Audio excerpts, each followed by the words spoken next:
طيب نواصل في اللي هو نشوف المثال المتابعة للحل بالنسبة للمقاومة النوعية. طيب هنا قال أحسب المقاومة النوعية لموصل يسري فيه تيار شدته 3 أمبير وفرق الجهد بين طرفي الموصل 12 فولت.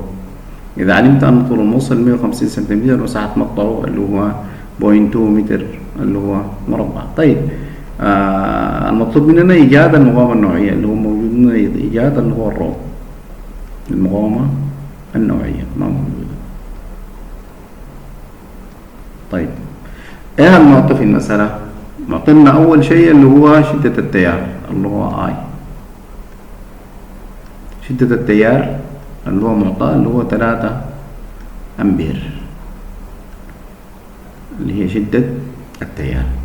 طيب معطى فرق الجهد اللي هو فرق الجهد معطينا اللي هو 12 فولت. 12 فولت ده فرق الجهد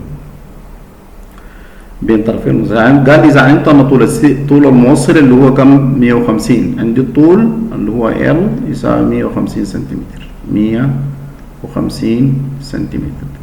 طيب ال 150 سنتيمتر ما بتتوافق مع الوحدات دي، لازم نحولها إلى متر. هنقسم على 100. نقسم على 100 لأنه المتر فيه اللي هو 100 سنتيمتر. هنقسم على 100 هتبقى اللي هو تتحول إلى اللي هو 1.5 اللي هو متر.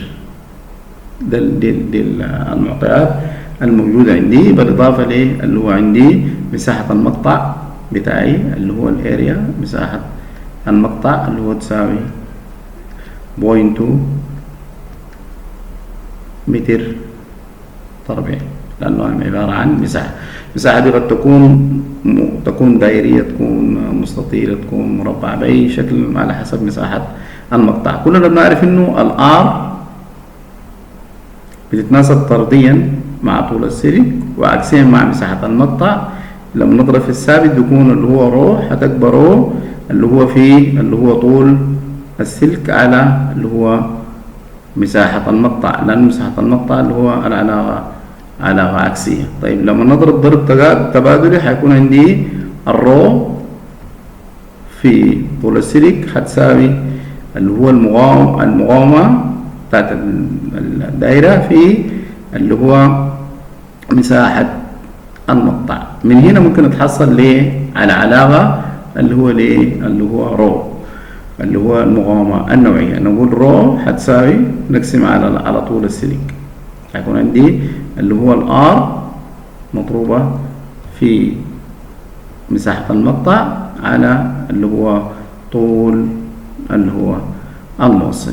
تمام. طيب مساحة المقطع موجودة، طول السلك موجود، هنا ما عندي اللي هو الرو ولا عندي اللي هو المقاومة.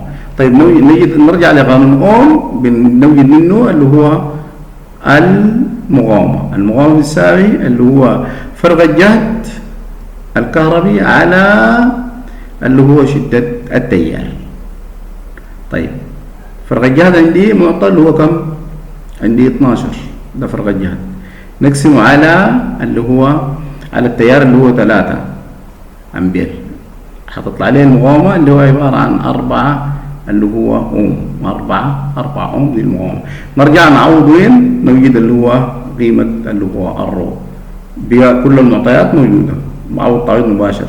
الآر عندي 4 حسبتها بضربها في مساحة المقطع اللي هو 0.2 على اللي هو طول السلك اللي هو اللي هو 1.5 بعد ما حولناه من السنتيمتر. 1.5 اللي هو من متر. ده هتساوي اللي هو 0.8 اللي هو 8 على اللي هو 1.5. نقسمها بالحاسبة ونجري عملية رياضية هنلقى اللي هو 0.0 اللي هو 5.3 دوري.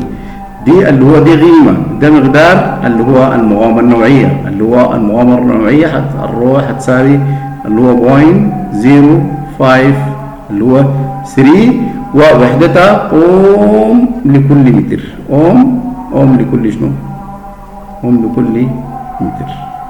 اللي هو ممكن نقول تساوي اللي هو 0.05 تقريبا اللي هو اوم دوت متر، وتكون دي اللي هو قيمة اللي هو المقاومة النوعية اللي هي الرو. ونشوف مثال آخر إن شاء الله، نشوف مثال تاني على المقاومة النوعية.